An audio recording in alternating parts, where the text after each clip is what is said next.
Well, welcome everyone, and thank you so much for joining us in this next offering in IU's Ethics, Values, and Technology series, where we're digging into a lot of cutting-edge issues in this space, and cybersecurity, national security, ethics, and related areas of corporate social responsibility. And today we're joined by a true thought leader in this space, really bringing together all of these different vestiges of the webinar series into one, which I'm really, really excited about. So you are lucky, very lucky to hear from today, guys. Andrea Bonime-Blanc, who is a founder and a CEO, as well as having a JD and a PhD, which is nothing to sneeze at, of a risk advisory and global governance practice. She has been advising boards of directors on numerous issues in this space for many years now. She serves on several boards and advisory boards in her own capacity as well, including Greenwood Partners, Ethical Intelligence, which is an EU-based AI ethics firm, and Protected by AI, just to name a few. She's spoken to audiences around the world, from Davos to virtually here in Bloomington, Indiana today. So we're very lucky to feature her and her latest book, Gloom to Boom: How Leaders Transform Risk into Resilience and Value, which was published just last year. And I would highly recommend it. It quickly hit Amazon's hot release #1 in business ethics and game theory. So Andrea, thank you so much for joining us. Per usual, we'll be opening it up to questions after Andrea's remarks, but if you have anything that you'd really like to raise, I'll be monitoring the Q&A feature, so feel free to start adding those at any point, okay? And if it seems timely, I can interject. But thank you so much, Andrea, again, for joining us, and over to you. Thank you so much, Scott. It's a real pleasure and a joy to be here. Especially with that beautiful background that you have, whether it's virtual or not, it looks like spring, and that makes us feel all a little happier and more hopeful, right? So I'm live from New York City, where we also have some nice weather today, about 60 degrees. So, you know, spring is coming. But I really appreciate being part of your series, and I'm going to put up a PowerPoint slide deck that I'm going to use to walk you through a journey that I call the journey between Scylla and Charybdis. So let me start there. Let's see, let me make sure it's all rigged properly. Can you see my Scylla and Charybdis picture? Yes, indeed, it looks perfect. I love it. Great. And as Scott said, I'm happy to, you know, if there are timely questions that come up while I'm presenting, happy to stop and interact. So I start with this picture of Scylla and Charybdis. As a reminder that for eons, I suppose, we have talked about risk and opportunity, about danger and possibilities. And throughout that journey, I think resilience is a really important topic, and sustainability. So I like to connect the dots between risk, opportunity, resilience, and sustainability. And that's kind of what I've done in my book. And I actually have the central part of my book is about the navigating through a journey, navigating through risk and opportunity in what I call ESG+T, which is environmental, social, governance, and technology issues, risks, and opportunities. And I really think it is a navigation, especially after what we've gone through for the last year, where everything and its brother came together at once, big systemic risks, but also great opportunities to make the world a better place. So the Scylla and Charybdis story, for those of you who are not studying properly at Indiana U or anywhere else, is the story of Ulysses and his ship and his crew going through untold horrors to go back to their original land. And they see serpents and vortexes and God knows what else. So, but they did get to the other side. So that's kind of what I like to think about, especially for leaders. And so Scott was kind enough to let me show you my book for a moment at least. But it kind of synthesizes, it's a labor of love that took not so long to write, but a long time to think about. And it's really this navigation from gloom to boom, gloom meaning the difficult times that we're living in. I wrote the book in 2018 and 2019. It was published in 2020.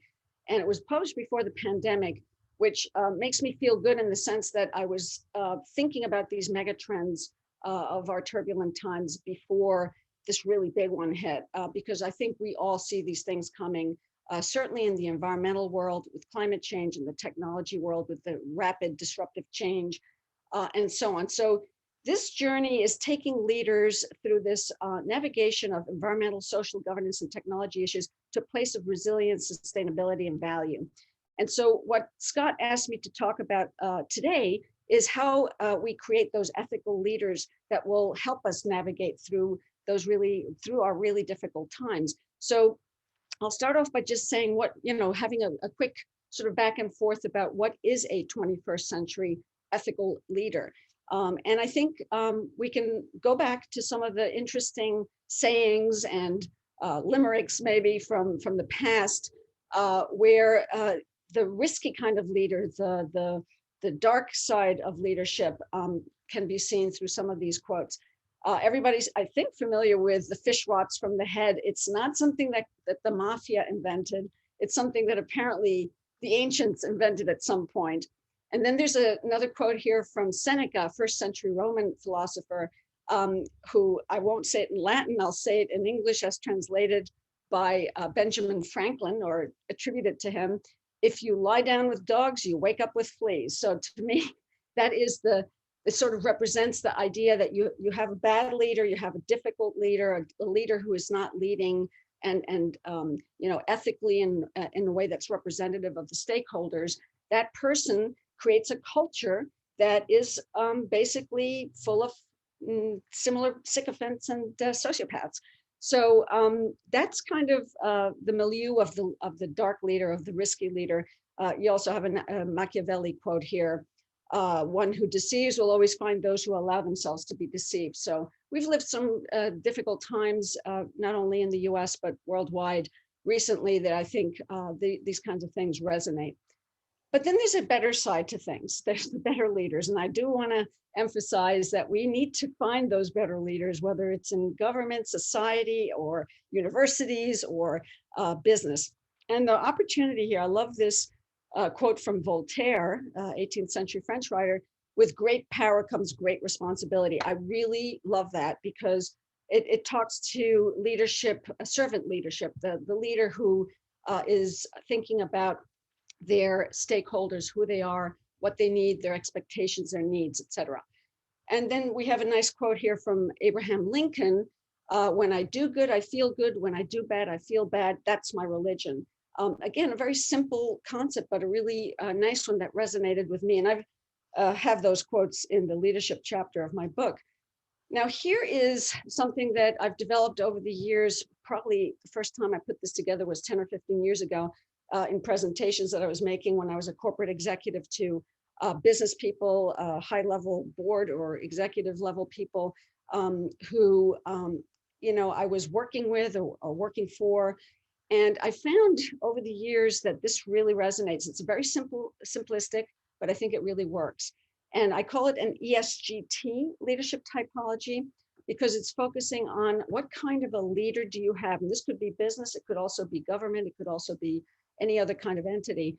What kind of a leader do you have when it comes to these ESG&T issues, the environmental, the social, the governance, the technology? And I like to think of those as a portfolio of issues, risks and opportunities, because they are issues, risks and opportunities that are often ignored or not thought of as part of strategy, as part of the business planning and so on. So what kind of a leader do you have when it comes to these kinds of issues? Not the financial success or some of the other metrics that we use, but the metrics of intangibles, if you want to call it that. And starting at the very bottom, you can see photos there of Sepp Blatter, the former disgraced CEO of FIFA, who after many years of corruption finally resigned. And then you have to the right there, Elizabeth Holmes, the founder and CEO of Theranos, which also imploded. It was basically a biotech firm that ended up in disgrace because it was full of fraud and misrepresentation, and her leadership style was pretty much rock bottom, and she's now being prosecuted. These are what I call the irresponsible leaders, the ones that do not care about, are ignorant of, or intentionally antagonistic towards ESG&T issues. All they care about is the money or the fame or the fortune, etc. Next level is a superficial leader. This is the leader we see in a lot of different companies, certainly in business, where they use ESG&T issues as a marketing or PR tool. It's really the greenwashing kind of leader who's not really into it except for the marketing that it gets for.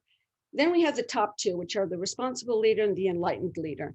And those two really do take ESG&T issues seriously. The responsible leader sets the right tone from the top, provides enough resources to the various people who are running environmental, social, governance, and technology programs and policies and so on, and really does a good job. What distinguishes the enlightened leader is that they go above and beyond, not only as a good role model and providing resources, but they actually integrate ESG&T into their products and services. So they actually make better products and services. And you have a picture on the one hand there of Paul Pullman, who is the Unilever CEO for many years. Sorry, I live in New York City. There's an ambulance passing by. So he is known as one of the real leaders when it comes to creating sustainable value, integrating all of these concerns and issues into the products and services. And Microsoft's current CEO is also considered to be an enlightened leader in that not only does he lead on these issues in a responsible way, but he's also constantly looking at what's next and trying to do what's ethical. Doesn't mean that they always succeed, but it means that they're trying. So here are a couple of other slides that I've taken from Edelman Trust Barometer, which is a highly recommend. Every year they come out with a survey of stakeholders around the world, asking them a lot of questions about 4 different kinds of institutions. And the institutions are government, business, media, and nonprofits. And they're always gauging the level of trust that stakeholders have in those entities. And this very interesting slide from the 2020 Trust Barometer shows that for those stakeholders, meaning a large swath of society, ethical drivers are 3 times more important to creating company trust than competence. So this is for the business world, a very important piece. Competence is important, but they have 3 gauges there: integrity, purpose, and dependability, which they define in whole as ethics, which really trump competence, 3 to 1. So that's an interesting data point in terms of the ethical leadership that we want in business and that stakeholders want in business, but we don't always find. Here's another really cool graphic that Edelman put together this year, where they compared last year to this year. If you look at the light gray lower triangle, there's a lot of action here today, sorry. The lower triangle is 2020, and the triangle on top is 2021. And what it shows is on this ethical and competence XY axis, they've plotted the 4 institutions, this trust in the 4 institutions. And you have government, media, NGOs, and business there. And on the one hand, you have competency, and the other you have how ethical they are. And the only institution that is somewhat ethical is business. Everybody else is on the unethical side, or on, I'm sorry, not the NGOs. The NGOs are also on the ethical side, but business is the only one that has competency and is ethical, which is interesting. They weren't last year, if you look at this graph. So again, there's a very much of a distrust in leaders, whatever institution they're in. Government gets the prize for worst in terms of unethical and incompetent. Media is kind of close by, and then NGOs are more ethical but less competent. So an interesting graphic to think about in terms of ethical leadership. And here are a few things that I discuss in my book about. There's a leadership chapter where I talk about the good, the bad, and the ugly. And I'm not going to dwell on the ugly right now because we're talking about ethical leaders. So I want to talk about what are the competencies of good leaders. And this is straight out of a survey from Harvard Business Review of 360 CEOs from around the world, asked to rank the most important competencies for good leadership. And lo and behold, the number one, 67% of respondents said has high ethical and moral standards. Now, not all CEOs have high ethical and moral standards, but at least 67% of them said that it wasn't the most important measure of leadership. And you can see other things on this slide in terms of what is important. Some of them are also sort of go around the issue of empathy and understanding and giving flexibility, being open to new ideas and approaches, creating a feeling of togetherness, succeeding and failing. So again, very interesting, I think, data point. And here you have, I actually talk about Microsoft as a case study in a couple of the chapters, where you have someone like Satya Nadella, who came in about 6-7 years ago as the new CEO and really transformed the culture of Microsoft from something very different from what it was in the past. And this chart shows you the 5-year returns for Microsoft between 2014 and 2019, which is the period that he was there. And you can see that not only the culture got better, and there are some other indicators of a better culture, better reputation, but also the earnings got better. So there's a relationship there between, good leadership, ethical leadership, and hopefully also financial returns and other kinds of returns. And then lastly, I wanted to show you something interesting from this year's Edelman Trust Barometer, which has been in a couple of the last couple of years as well. But there's this very strong indication, which I think is really important for the business world to think about, very strong indication that stakeholders, including shareholders, but others as well, like employees and customers and what have you, really want CEOs to speak publicly about ESG&T issues, let's put it that way, ethical issues, social issues, environmental issues, and tech ethics issues. And so you can see here, for example, that 78% of those who responded want those CEOs to speak publicly, and you have the top issues there: pandemic impact, which has a variety of ESG&T impacts, workforce, health and safety, diversity, et cetera, job automation, the future of work, societal issues, again, a variety of things like diversity and inclusion, health and safety in the workplace, remote working, so on, and then local community issues. So again, I think this just gives you a sense of what good leadership looks like in the 21st century, based on a number of different data points. So now let me kind of move into what is ESG&T. So here, I just want to sort of, again, I think there's a coming together of trends and needs in the world that we live in, which is a very fraught, very turbulent world. And ESG, for many of you, you know this, was something that's been around for a while, certainly in Europe, a little less duration here in the US. But starting a few years ago, we had a couple of really major investors like Larry Fink from BlackRock, State Street, Vanguard, and other of the big asset firms that are investors who are starting to put pressure on CEOs and on businesses to think about the climate change issues, think about the tech ethics issues, think about the social issues. And the US is sort of caught up with Europe, which has been ahead of the game for many years. But suddenly you can just see it in this chart, a visual speaks louder than words. You can see this Morningstar chart showing sustainable funds over a period of about 10, 11 years. And it's in the last year or two, year and a half, that it's just skyrocketed. And that's not even showing some of the even larger inflows that we've seen. So suddenly the financial world and the world of ESG or sustainability are coming together. And here I wrote a piece about a year ago about this. And Davos, the big World Economic Forum meeting, had a big to-do about ESG. It was all about purpose. This was January of 2020, which is literally right before COVID hit in a big way.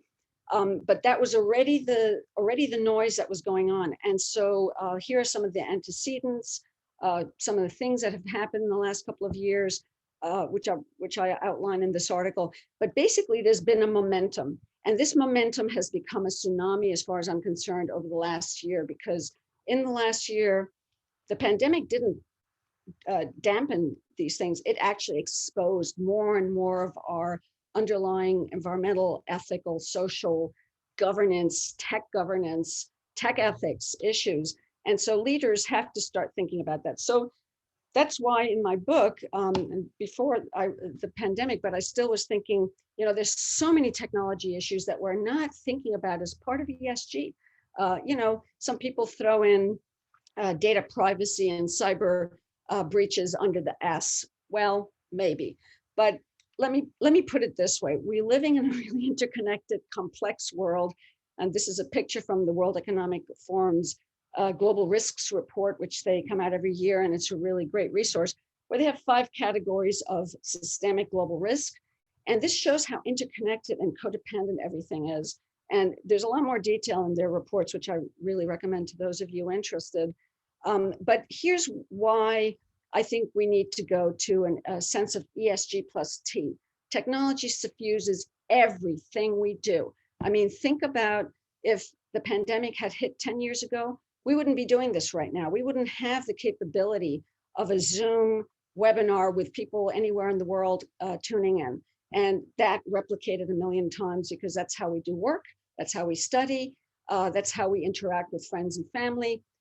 So again, technology is moving at the speed of light, changing every day. And it's not just, virtual and digital, it's also biological, nanotechnology, the world of AI, and all the implications that come where we're not thinking about the governance, we're not thinking about the diversity, we're not thinking about a lot of the things that we need to think about at the inception of these products. So technology is touching all aspects of life. And if businesses, if government, if society aren't incorporating a portfolio view of these issues into how they do business every day, how they act every day, how they create products, how they interact with their stakeholders, they're missing a huge piece of the puzzle, and it's going to come back to bite rather than to create opportunity, which is what I'm trying to convey here.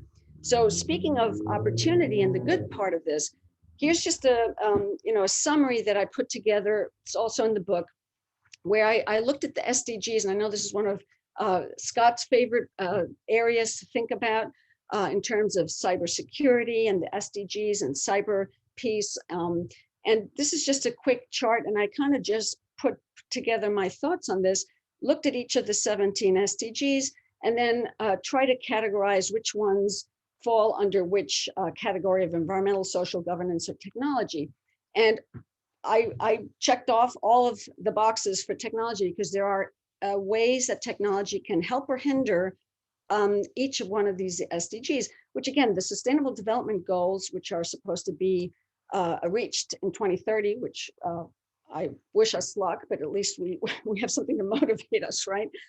We need to focus the attention of business, of government, of society on these 17 goals.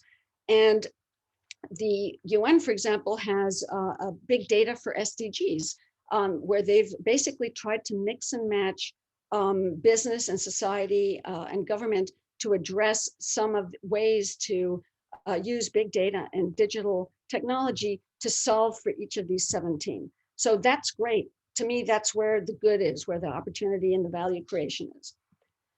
So let me now talk a little bit about how ethical leaders transform this ESG+T risk into sustainability. I have a few examples. I don't know if you want me to pause for a second, if there are any questions or comments before I jump into the next segment.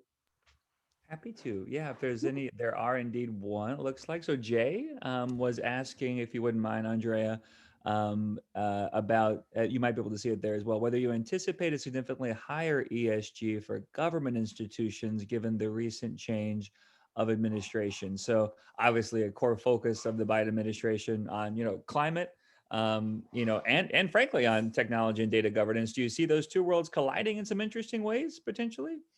Yeah, I mean, I think, it's very interesting, not to get political, but I think that we were at a fork in the road on a lot of these issues, and the elections have consequences. And so with the election of an administration that has already made very strong signals about ESG. We're going to see a whole series of ESG and technology changes being addressed. And, you know, I think, for example, if you just look at the new SEC commissioner that's been appointed, I think it's Gensler is his last name. He's very well known for being a big proponent of ESG. And they're going to start looking at companies' disclosures, especially the environmental ones, to see if you know, they are being properly done, because we don't have metrics that are yet settled for a lot of things. So, you know, we're still in a journey where we're sort of building the plane and flying it at the same time, right? And so I think ESG is going to become much more important from the government standpoint, where they're going to be demanding more from business. At the same time, I think business has a lot of opportunities, you know, in this whole world of new technology and environmental needs, and, you know, the whole circular economy piece, where you want to invent ways of addressing both the waste and the excess, while at the same time creating new value for stakeholders and customers and others. So I think there's a lot of opportunity. We're also going to have, I think, more reporting and disclosure taking place on a broader set of things, not just the environmental piece, but social and governance, and potentially more technology, because there's also cybersecurity reporting that is being discussed and considered. And Scott and I are very involved with these kinds of topics with our friends at the Cyber Future Foundation and others. And there was a piece I co-wrote with a friend, Maya Bunt from Swiss Re, where we looked at the idea of cyber resilience, external reporting, and whether it's a good idea or not. So these things are bubbling to the surface, and they're necessary for stakeholders. So in a long-winded way of saying, I think there's a lot of change in the right direction that will be taking place. Thank you. Thank you so much, Andrea. Yeah, good Sure. question, Jay. We can, I'm sure, build more on that toward the end Of here too. course. Yeah, absolutely. So let me move on here. So the question I was asking here is, how do ethical leaders transform ESG&T risk into sustainability? So, you know, a few of the major trends that are taking place include this idea that stakeholders are really coming out of the woodwork. We used to just think of, certainly in the business context, we used to just think of shareholders are king.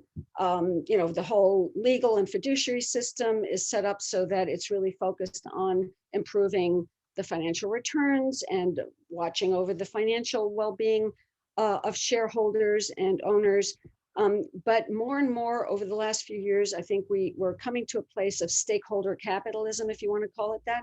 Some people are calling that. I think it's a reasonably good term, because I think in some ways business has lagged behind the almost asymmetric power that some stakeholders have through social media.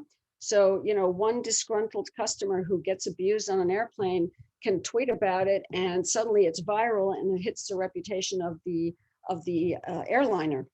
And so there's a shift taking place because of technology in a big way. I think social media certainly, and the dark side of that, which is the fake news aspect, the misinformation, the false information that also goes viral. And so businesses have to be, businesses and others, not just businesses, certainly government entities, universities, you know, just about any entity out there has to mind its reputation risk, has to mind, you know, what is being said about them, needs to have some tools to be able to, you know, to understand what stakeholders are saying about them. So it's really, really important to be close to your stakeholders, understand their expectations, understand where things can go wrong, and have tools in your toolkit to track risk before it becomes a really big risk, and have good internal enterprise risk management and all these other things that are best practices. So stakeholders are king. And at the same time, you have on this slide slide from Standard & Poor's, where they tracked the number of ESG regulations that have existed in since time immemorial, and they started 1997 with 0. And this ends in 2018 with over 300. There's probably 400 or 500 by now, probably. In terms of regulations by governments, whether they're state, local, national or international, like the EU, for example, has requirements of ESG reporting from certain larger size companies that operate within their borders. And you could say the same thing, technology regulations. This is not tracked here, and this is why I'm a proponent of ESG+T, because I think there's a lot of additional regulatory stuff that's happening, certainly with the tech industry, and it may happen in a bigger way in the US than it has in the past. It certainly has in Europe.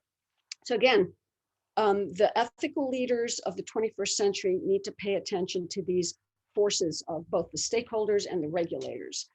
And the next few slides, I just want to give you some sort of counterpoint of some of the risks and opportunities that I think are out there, that we need to be vigilant. Everybody who works in an organization needs to be vigilant, down to just the email phishing training that you need to not click on the wrong link that comes to you from an unknown source that then infects your computer and your whole organization's computer. And we have some pretty amazing major attacks that have happened. I mean, this is SolarWinds here, and COVID related attacks, but we all know that Microsoft email servers have been attacked in the last few days, which also seems to be huge in terms of affecting many organizations. So again, we're in an era of grave risk when it comes to technology issues. The pandemic has only worsened it. The SolarWinds case started before the pandemic, but it penetrated vast government agencies and Fortune 500 companies through SolarWinds, which was a third-party provider of software that was corrupted and ended up in all of these different places. They're incredibly clever people behind these attacks. They're usually nation-state actors when it becomes these massive attacks. And we don't know the half of it, not even a quarter of it yet, in terms of what it means. Is it just something that was a penetration for espionage, or are there things that are lurking in these companies and government agencies that could be much more destructive? So SolarWinds is one that's unfolding that's huge. Interpol has also tracked some of the COVID-related cyber threats. And again, bad times bring out bad people. And here we have, countless criminal organizations, maybe some nation states as well, that have been attacking a variety of private parties around the world, including hospitals, healthcare, pharma, where the COVID relief is being given to people, putting them in grave danger of losing people, of losing intellectual property like vaccines. So you have phishing scams as the top threat during the COVID pandemic. You have malware and ransomware as the second greatest, malicious domains, and then fake news. So there's a lot of risk out there. This is the T in ESG+T. This is the T, capital T in ESG+T. And this has to be part of a portfolio strategic thinking process that organizations and their leaders, their ethical leaders, adopt. But there is really a good news story to the capital T in ESG+T as well. Here are two stories that I think are really, really, they resonate with me in a big way. The one on the left, artificial intelligence counts 1.8 billion trees in the Sahara Desert. When I saw that, I said, what? And, the Sahara Desert is the vastest, I think, desert in the world. And yet it has trees, not just trees, but 1.8 billion. So this is a research project that has allowed, through drones and AI, has allowed scientists to understand what's going on in the Sahara, which they would never have been able to without the drones and without the AI. So to me, it gives me chills to see this. It's very exciting. And it means that scientists really have the opportunity to solve some of our problems with these new technologies that we couldn't even dream of even 10 or 15 or 20 years ago. On the right is another just spectacular scientific accomplishment in the midst of our turbulence, in the midst of our dark times. And this is a comparative chart over the years showing the various serious diseases that we've combated as humans, starting with typhoid fever and polio, and showing how long it took for the scientists of the time to find vaccines or cures. And you look at the bottom there, the coronavirus, everything happened in 9 months. We discovered the disease, it became a pandemic, and scientists of the world united in a way that I can't even imagine. And technology played an amazing role there. So did ethical leadership, by the way, not necessarily at the nation state level, but between the scientific organizations. While we had China and America finger pointing and fighting, the scientists from China and America and everywhere else were working together trying to get these vaccines done. So to me, that's a really great news story. And I just got my first vaccine yesterday. So, I mean, I feel incredibly blessed that I am living in today's world and able to get a vaccine. I know many people are not as privileged and as lucky, but I hope that, with incredible mobilization that's taking place of creating vaccines and, making sure that everybody gets one. And with the change of administration, I think we come a little closer to being able to do that, sharing with the rest of the world and making sure that everybody gets a vaccine sooner rather than later. So that's a good news story that I really think is so important.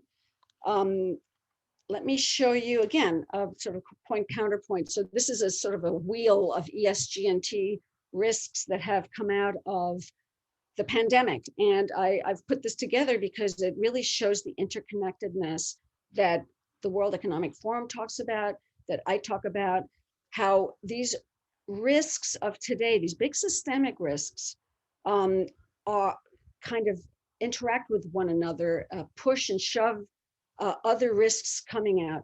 And so if you start on the coronavirus, the purple picture on the far left, so that was an environmental issue that happened to begin with, we think, in China, where animal viruses jumped over to human species, whether it was in a market or in a lab or whatever, but it was a bat hosted virus that came over apparently to humans.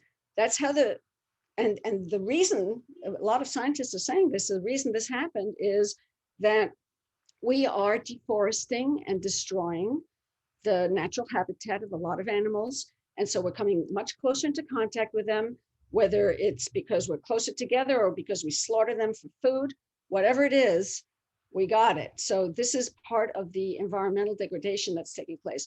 So from there, we have the virus coming out.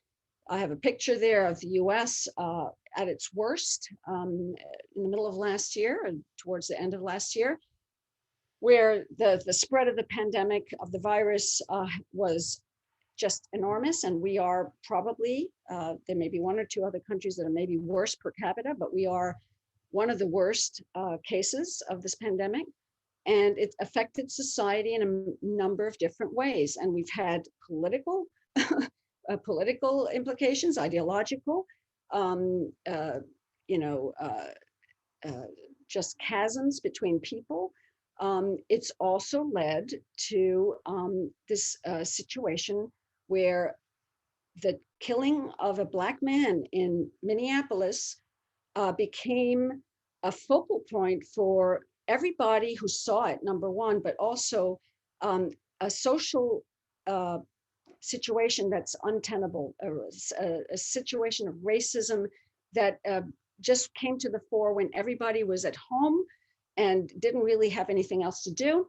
And we all kind of went out there to talk about it, right?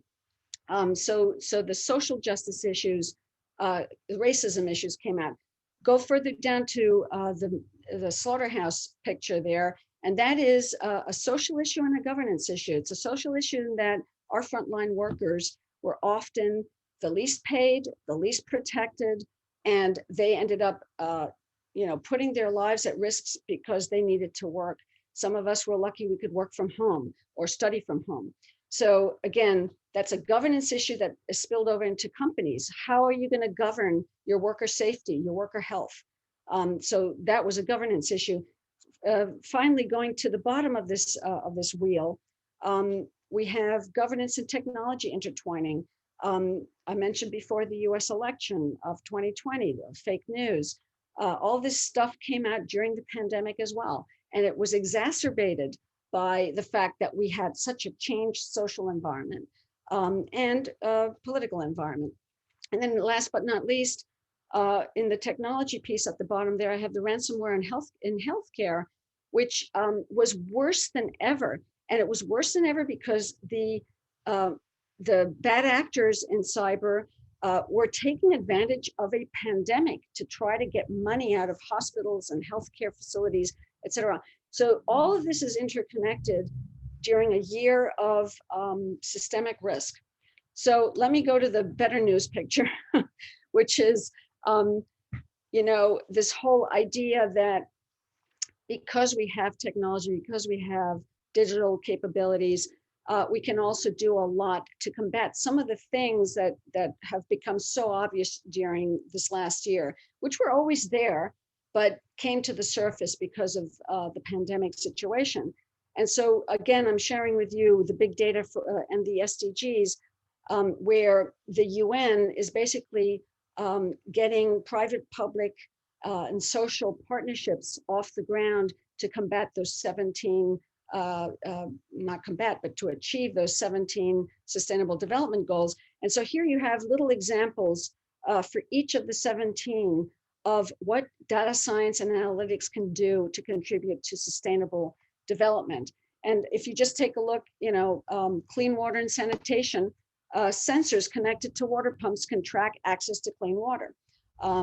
If you look at, responsible consumption and production, online search patterns or e-commerce transactions can reveal the pace of transition to energy efficient products. So again, capabilities, some of this leapfrogging that can take place sometimes in the poorest places in the world can happen with this kind of technology. As for example, one of the things that happened in the last couple of decades in Africa, they didn't have, in many countries, they didn't have the hardwired telephones, but they had the cell phone towers and the mobile technology, and they are way ahead of us in some ways in terms of not having to deal with this old infrastructure and having the new digital technology. So this leapfrogging is really possible through technology, and I think it's a great opportunity not only to make the world a better place, but for people to make money and people to invest and so on. This is just, again, I mentioned earlier the global risks report that the World Economic Forum puts out every year. And here you see an XY graph showing their most important systemic global risks that they plotted for this year, 2021. This came out in January of 2021, post-pandemic, of course, so it includes considerations of the pandemic. And what they usually do, they plot it on this typical sort of risk matrix of impact low to high and likelihood low to high. And these are their highest impact and likelihood systemic risks for the year. And they have 5 categories. They have environmental, economic, geopolitical, technological, and societal. And they talk about this interconnectedness of risk. And if you take a look, I mean, last year, infectious diseases made it to number 10 of their top most likely risks. Today, you can see for 2021, it's the highest impact, almost highest risk. Climate action failure and a few other weather-related risks are the ones that have the highest potential impact and likelihood. But infectious diseases suddenly leapfrogged to the top there because it happened. You can see in the purple buttons here are the technological issues, and the most likely and highest impact together is cybersecurity failure, Then you also have digital power concentration, which goes to the point of, technology, the FANG technologies in the US, the companies that, the Facebook, Amazon, Apple, who else is there?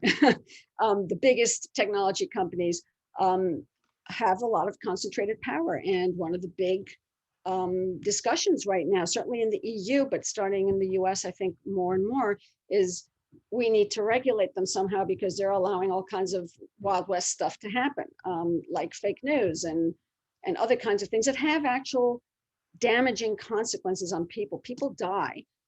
So it's not something to think about superficially. Tech governance failure is in there too. Digital inequality is in there. So these are all technology, systemic technology issues that are risky issues that are part of the portfolio of doing business in this world today. But when you do it well, you can also have an opportunity. This is a great chart. I came across the work of Just Capital, which is an NGO that tracks how stakeholders feel about companies based on a bunch of issues that are weighted, and they poll the American public on this.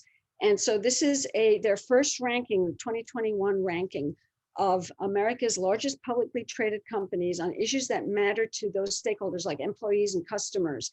And it's basically the issues that are in the ESG+T world. And they found in this first ranking that they did, these top 5 companies, all of them technology companies, have the best rankings of all publicly traded companies. So these are all technology companies. They're all ranked as being really high on some of the stakeholder issues that are work-related issues, social issues, and so on. So something must be going right in these companies for the stakeholders to say this, right? Doesn't mean they're perfect, doesn't mean they can't have a big fall from one day to the next.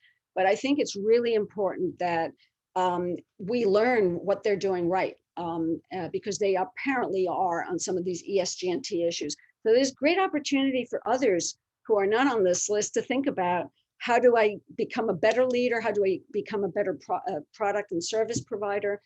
And it's interesting that the top 5 are all technology companies. They're more flush with cash than some other companies like oil and gas right now, I think, or some others. The 6th one on this list, by the way, was JP Morgan, another company flush with cash. But when you have cash, you can do stuff for your stakeholders. When you don't, it becomes more of a battle. So let me just end with a couple of quick thoughts on thinking about this holistically. This is also part of how I address this in my book. At the very end, I talk about, well, how do we achieve these things and why do we want to achieve these things? The ESG+T, the strategic approach to these issues, having the right tone from the top and all that. Why do we want to do it? Well, I think it actually builds sustainable resilience, sustainable organizational resilience, and it creates value. So the last 2 chapters of the book talk about the resilience building and the value creation. When I say value creation, I don't just mean money. I mean some of the trust, the reputation, some of the stuff that Just Capital talks about in terms of their stakeholders, how stakeholders feel about companies, because that then helps you attract the better talent, helps you navigate some of the difficult times when you have a crisis or a scandal, and so on. So I have a model of the organizational resilience, and it has 8 aspects to it. And this is the one that is about not having these things, but I want to show you the one that has the 8 elements of resilience in its best possible shape. There's a lot of detail in the book about it. I'll just give you the highlights here. But basically, you start first and foremost with really good governance. The ethical leaders we've been talking about, the people who pay attention to the stakeholders and understand the issues and who are proactive in their governance, not leaning back and sitting back. Empowered integrity talks about the culture that those kinds of leaders create. It's a trickle down and a trickle up of dealing with the issues, dealing with the risks and the opportunities. So having those ethics and compliance and risk management and other kinds of things built into the system. The third thing is knowing your stakeholders really well, having stakeholder emotional intelligence. Fourth is having good enterprise risk management and a way of finding your issues early, dealing with them, and so on. Then the fifth one is a holistic ESG+T strategy. When you have good governance, a good culture, understand your stakeholders, and have good risk management, then you can integrate those most important ESG+T issues into your business strategy. And this applies to nonprofits and other kinds of entities as well. You have to put teeth into it also by having a performance system, a performance management system that doesn't just reward people for financial gains, but also for metrics around ESG+T topics. So if you're a technologist, an engineer who's creating AI, it's not just how many software programs did you sell, it's what did you put into that software program? Did you pay attention to the AI ethics and diversity issues at the creation, at the inception of those products and services? So be rewarded not just for the financial outcome, but also the ethical outcomes and the ESG+T outcomes. Having crisis readiness is another really important piece of this puzzle.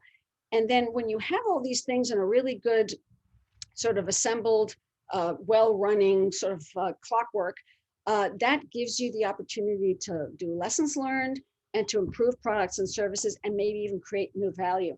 And that's why the innovation ethos, I think, is most possible in organizations that have all these elements in place, starting with good governance and that culture that allows people to operate in a way that they don't feel oppressed or unethical or otherwise unable to speak up. So that's the virtuous resilience life cycle that I think organizations that come close to this are the ones that have competitive advantage. They have ethical leaders. They incorporate their ESG+T issues. And I think they have a better chance of survival and maybe even doing better, thriving, so to speak. So that completes my prepared remarks, Scott. I don't know if you have questions, comments, if anybody else has any. I can't hear you. No, that was just brilliant. I just didn't want to interrupt you at the end there, Andrea. But first off, a round of applause. I'm sure everyone is joining me right now from their homes and offices, because that was just amazing. I can't believe the amount of rich content that you fit in to the last. All from the book. It took me forever to write it. So. Well, you would never know, but it's just amazing. So thank you so much, Andrea. And it's such a fantastic book. I have a number of questions, but I want to make sure everybody has a chance. So while I'm asking, perhaps just the first one to get us going, remember folks to please feel free, use that Q&A feature, raise your hand if you prefer, whatever works for you. Just to get us going, one thing that you referenced in your talk, Andrea, is this, a little bit of a movement. I'm not even sure if we can call it a trend yet. I'd love to hear your thoughts on that, about using these sustainability reporting frameworks, even like GRI, right? To talk about the impact of the firm's operations, as you say, not just on ESG, but also now plus T. And I'm mindful of, for example, Eli Lilly up the road here in Indianapolis, that they now do a little bit of this with their medical devices, talking about impact on data privacy, IoT issues more generally. And I'm wondering, have you seen that trend now kind of more broadly, not only in finance, but across some of these other sectors like healthcare?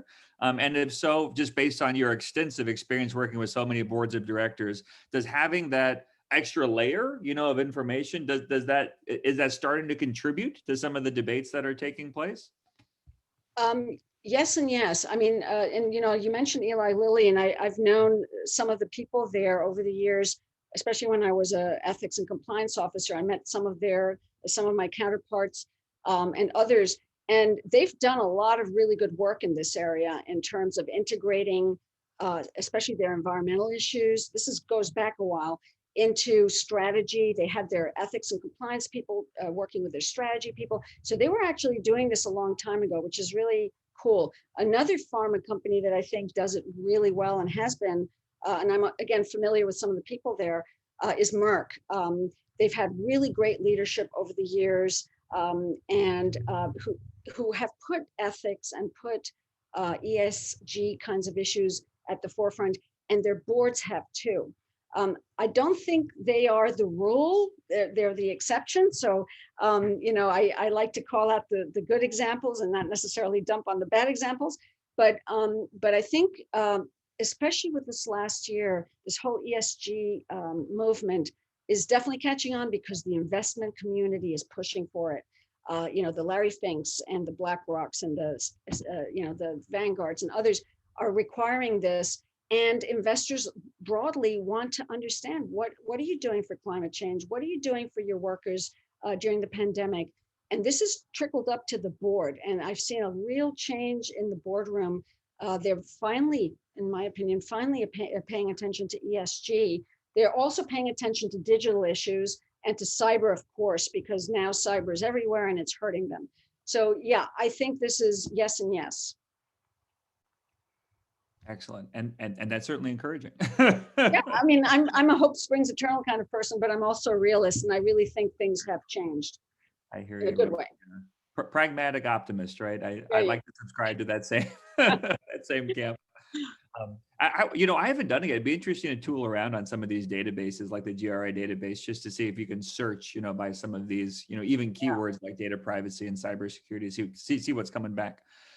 Just while folks, and Gabriel, hopefully that was useful. And I'd like to return to Jay's, question in just a moment here as well, Andrea, about what the new administration can do, since still so much of the leadership seems to be, until pretty recently, coming from the private sector here.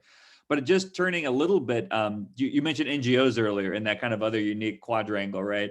But in my mind, at least, there's some interesting kind of work from civil society here as well. Oh, yeah. Like Consumer Reports and their digital standard, right? I saw that was the cover story on their most recent edition of the magazine, just to better educate consumers about the privacy and cybersecurity features of the internet connected devices that they're purchasing.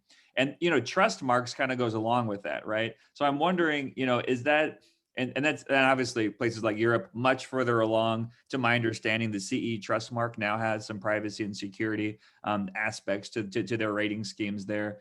Oh, we're clearly not there yet to creating something like an Energy Star system for cyber here in the States. But I'm wondering, could that be another aspect or another like way that industry could help to form, a type of coalition? Is that type of activity something you highlight perhaps, in the book, or could government as well, including the Biden administration, do more to encourage that type of activity, that shared responsibility? Yeah, a great set of observations and comments.